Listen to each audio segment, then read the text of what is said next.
अरे तुम लोगों ने ये कौन से हीरो का पोस्टर लगा रखा है यार? नई फिल्म आ रही है क्या? अरे फिल्म स्टार नहीं है, असली का सुपर स्टार है। IPS officer, encounter specialist Devraj आज तक 50 से 60 गुंडों को बिना टिकट ऊपर पहुंचा चुका है। वो सब तो ठीक है, पर यहाँ पे इसका इतना बड़ा पोस्टर लगाने का मतलब मेरी समझ में नहीं आया। ये सिर्फ पोस्टर नहीं है, वो तो उसे अपना देवता मानता है, दिन रात इसकी पूजा करता है। बस उसका एक ही सपना है कि वो देवराज जैसा सच्चा और ईमानदार पुलिस ऑफिसर बने। दीवाना है उनका, सोते जागते एक ही सपना देखता है, देवराज सर जैसा बनना। अरे वो तो इतना पागल है कि उनकी जो फोटो छपती है पेपर में वो भी काट के घर में लगाता है। क्या बात करती हो?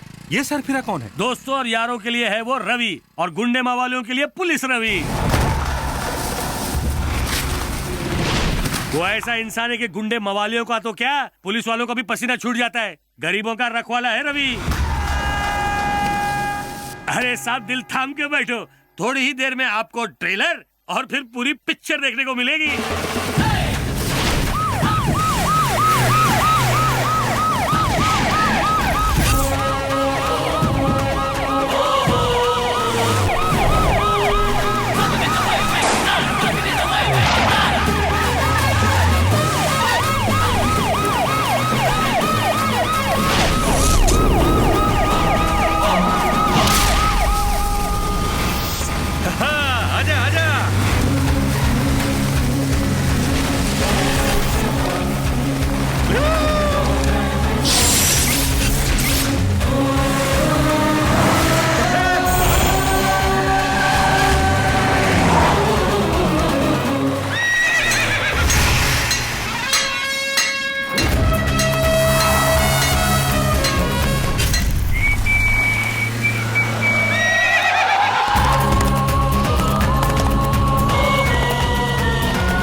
क्या सर, आपको लगा मैं आपको पकड़ नहीं पाऊंगा? ऐसा कुछ भी नहीं है जो रवि के बस का नहीं है।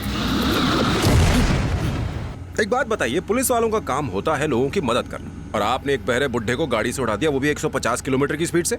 ये कहाँ का न्याय है सर? दारू की बोतल, लोग गियर बदल के गाड़ी चलाते हैं और आप दारू पी के गाड़ी चलाते हो।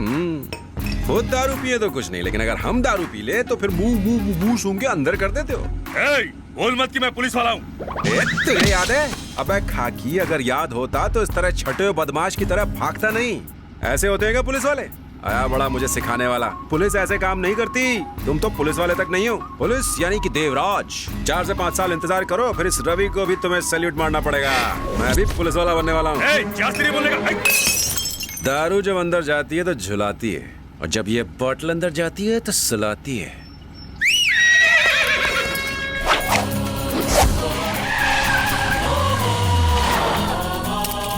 अरे देख, अपना रवि आ गया।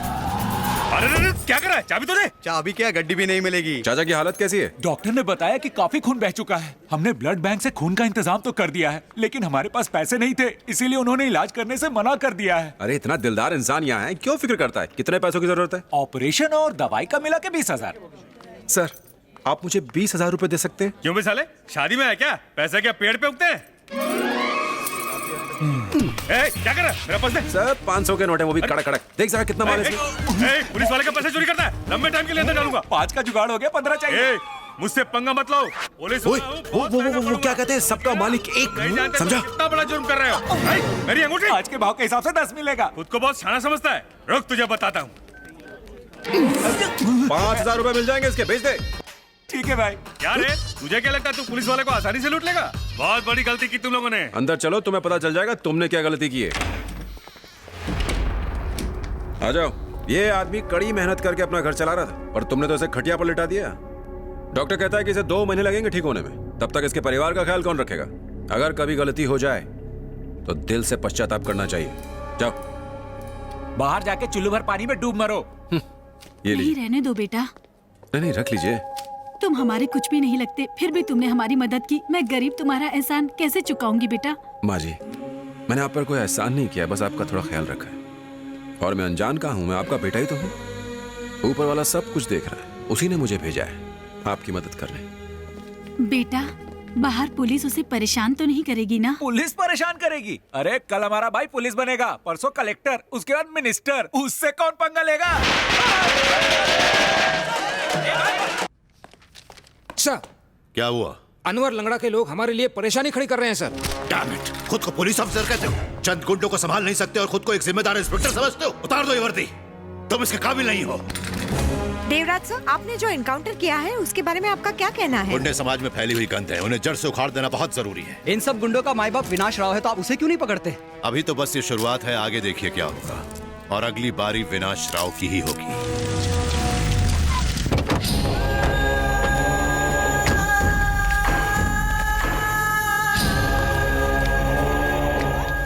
बड़े भाई, देवराज ने हमारे भाई को मार दिया, हम कुछ नहीं बंद कर। जो हो गया सो हो गया। वो एक एक करके हमारे आदमियों का इनकाउंटर कर रहा है। ये मर गया तो शुरू होने की क्या बात है? हमारे भाई ने हमें सब कुछ दिया।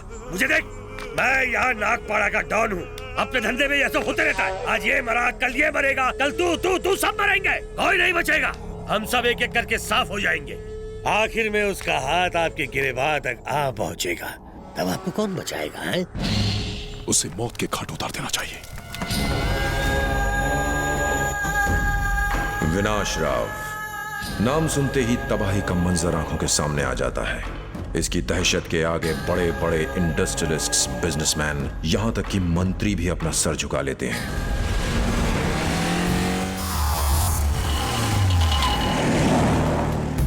इसके दिन की शुरुआत होती है चाय की छोटी दुकान से। इसी दुकान से इसने जुर्म की दुनिया में अपना कदम रखा था। यह है शहर के बीच बसी बस्ती, जैसे कि चिट फंड, मिनरल वाटर की आड़ में करोड़ों का गैर कानूनी स्पिरिट का कारोबार, ताकत का नशा ऐसा कि किसी की जुर्रत नहीं जो इससे आगे निकल जाए। पाए लागू मोटा भाई। आइए। दुबई में चल रहे मेरे बिजनेस से मैंने ये मॉल खड़ा किया है मोटा भाई। बहुत अच्छा। ये मुंबई का सबसे बड़ा शॉपिंग कॉम्प्लेक्स है। पूरे मुंबई का? हाँ। आप मेरे मॉल में बोनी करा दीजिए मोटा भाई। माचिस इधर ला। अरे नहीं नहीं, पैसे नहीं लूंगा।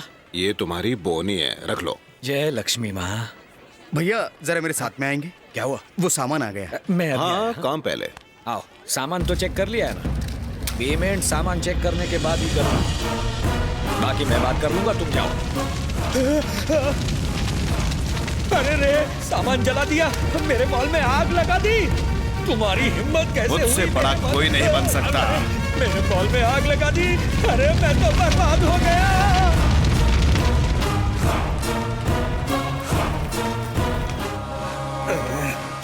क्या करूं इस लड़के का? हाँ? आप आ गए? क्या हुआ? पेट में दर्द हो रहा है? सीने में दर्द हो रहा है मेरे। हार्ट अटैक ना आ जाए, मैं डॉक्टर को बुलाती ये हूँ। सब तेरे बेटे का किया धरा है। बुलाओ उस नालायक को। क्या किया उसने? किया क्या है पूछती है। एक पुलिस वाले को जोर जोर से पीटा, मारा और उसके पैसे छीन के आया। ये जरा देखो कैसे बेशर्मों की तरह धोती, बैठा है। धोती। धोती मैं संभाल लूंगा, तुझे कौन संभालेगा? 3 घंटे पुलिस स्टेशन में अरे, काटे अरे, मैंने। अरे। क्या अरे अरे करती हो? एक मुजरिम की तरह बैठा था मैं वहाँ, और इस गधे को कोई फर्क नहीं पड़ा। कितना शर्मिंदा हुआ हूँ मैं वहाँ। चिल्लाने से कुछ नहीं उल्लू का होगा। पट्टा। अपने बच्चों पर चिल्ला रहे हैं, उससे क्या फायदा? उससे कुछ नहीं होगा। बच्चे जो भी करना चाहते हैं उन्हें करने देना चाहिए। ये देवराज आईपीएस इसलिए बना क्योंकि शुरू से पढ़ाई पर ध्यान देता था। और एक हमारा बेटा है जो 2 साल से एक ही क्लास में खूंटा बांध के बैठा है बस। मैं एक क्लास में लगातार 2 बार फेल हुआ। यकीन नहीं होता ना? मेरे पापा ने मुझे एक दिन मारा और कहा कि पढ़ाई करना मेरे बस की बात नहीं है। लेकिन मैंने उनकी बात नहीं मानी, क्योंकि मैंने अपने दिल में ठान लिया था कि मैं पढ़ूंगा, खूब मेहनत करूंगा। और मैंने पढ़ाई शुरू कर दी। बहुत मेहनत की है। ये भी मेहनत करेगा? हमारा बेटा क्या खाक मेहनत करेगा? आईपीएस। वो टीवी देखता है और आवारागर्दी करता है। इसकी पढ़ाई लिखाई के लिए कितना पैसा आज तक खर्च किया है मैंने। उस पैसे की कदर है इसे? मगर अब बहुत हो चुका। आज के बाद एक पाई खर्च नहीं होगी इस पर, कह दो इससे। आपसे पैसे किसने मांगे हैं? तुम चुप रहो। मुझे भी मेरे पापा ने पढ़ाई के लिए एक फूटी कौड़ी भी नहीं दी थी। अब आप पूछेंगे कि मैं दर्द हो रहा है? मैं पार्ट टाइम एक ऑटो चला के अपने कॉलेज की फीस भरता था। अब तो आप समझ ही गए होंगे कि मैंने क्या हुआ? बताइए ना। पापा, क्यों अपने पापा को हमेशा तंग करते रहते हो? ध्यान से पढ़ाई करो वरना हम तुम्हारी शादी करवा देंगे, समझे? तुम फिर घर बार संभालते बैठना। बच्चों पर शादी थोपने का क्या मतलब है? हाँ? शादी के बंधन में बंधना तो ऊपर वाले के हाथ में होता है। आप भी जरूर मेरी एक बात मानेंगे कि हर आदमी की तरक्की के पीछे एक औरत होती है। उसी तरह मेरे भी पीछे है मेरी पत्नी। इनसे मिलिए, गायत्री। और ये है मेरे बच्चे जो मेरे दिल के बहुत करीब है। हम इस छोटे से परिवार में बहुत खुश हैं। माँ बाप को अपने बच्चों पर अपनी मर्जी नहीं थोपनी चाहिए, बल्कि उन्हें अपनी जिंदगी अपनी तरह से जीने देनी चाहिए। ये हमारे प्रोग्राम का आज का मैसेज है। अगली बार तक नमस्कार। प्रोग्राम अब खत्म हुआ। चिल्लाना बंद कीजिए और देवराज जिस कॉलेज में पढ़े उसे मेरा एडमिशन करवा दीजिए। समझाओ अपने बेटे को। मैं कोई बच्चा नहीं हूँ। इससे कह दो कि आज के बाद इसके पिताजी इससे एक लफ्ज नहीं कहेंगे। पर यदि इस साल ये फेल हुआ तो क्या अपनी जिद छोड़ देगा?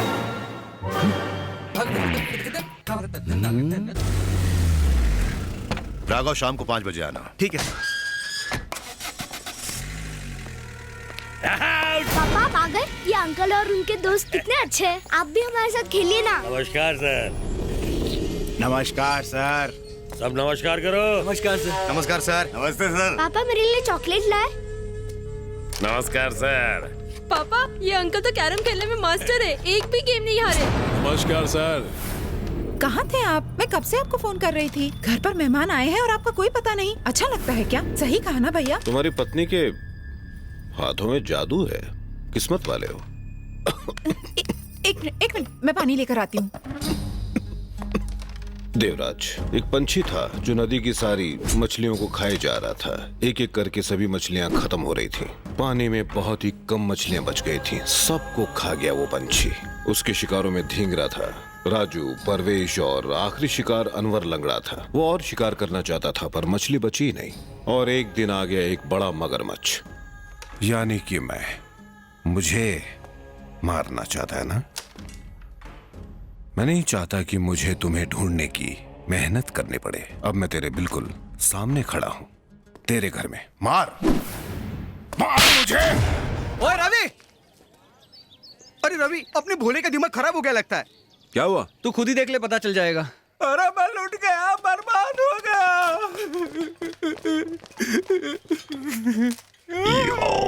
अरे मेरे दोस्त भोला, ये तो कोई बड़ा जबरदस्त ड्रिंक लग रहा है। ये तुझे ड्रिंक लगती है? ये कॉकरोच मारने की दवाई है। और ये चूहे मारने की। इनको मैंने कटोरे में मिला दिया है। इनका मैं 90 का पैक बनाकर बिना पानी मिलाए पी जाऊंगा। सुबह से 4 बार बोल चुका है लेकिन बढ़ता ही नहीं। अरे अंकल, क्यों ऐसे भरी जवानी में मार रहे हो? वैसे अचानक ये जहर खाने का प्रोग्राम कैसे बना लिया? तुझे नहीं समझ में आएगा। तूने प्यार नहीं किया ना? जानता है ना मैं शांति से प्यार करता हूँ। हाँ तो? अरे उसका बाप किसी और के साथ उसके हाथ पीले कर रहा है। ये सच है? अच्छा है ना, उसकी गर्लफ्रेंड के हाथ पीले हो रहे हैं। अपने को फोकट में खाना मिलेगा ना। सालो, मेरी गर्लफ्रेंड की शादी में जाके फुकट का खाना खाओगे? ये मैं पी के मर जाऊंगा, फिर मेरी मैयत का खाना खाना। मैयत में मोतीचूर के लड्डू तो होंगे ना? ऐसे दोस्त हो तो दुश्मन की क्या जरूरत? मेरे दिल पे क्या बीत रही है तुम लोगों को पता नहीं। चुप कर, नौटंकी कर रहा है साला। कल तेरी शादी शांति से करवाऊंगा। उसका बाप शादी के लिए तेरे पैर पड़ेगा और अपने हाथ जोड़कर तुझे अपना जमाई बनाएगा। सच में? कल रात सुहागरात।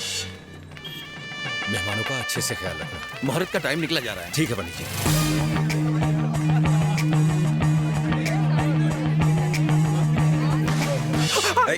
कंट्रोल। आयुष्मान भव बेटी।